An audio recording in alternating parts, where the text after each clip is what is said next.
Ang pinakamagandang comeback na pwede mong magawa ay yung makabalik ka sa dating ikaw.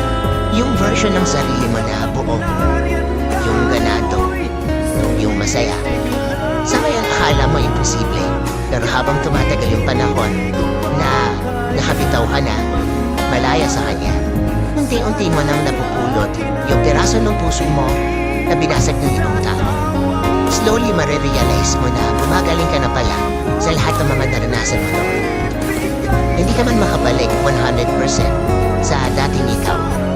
At least ngayon, alam mo na kung ano yung deserve mo. Alam mo na yung tinuro sa'yo ng mundo.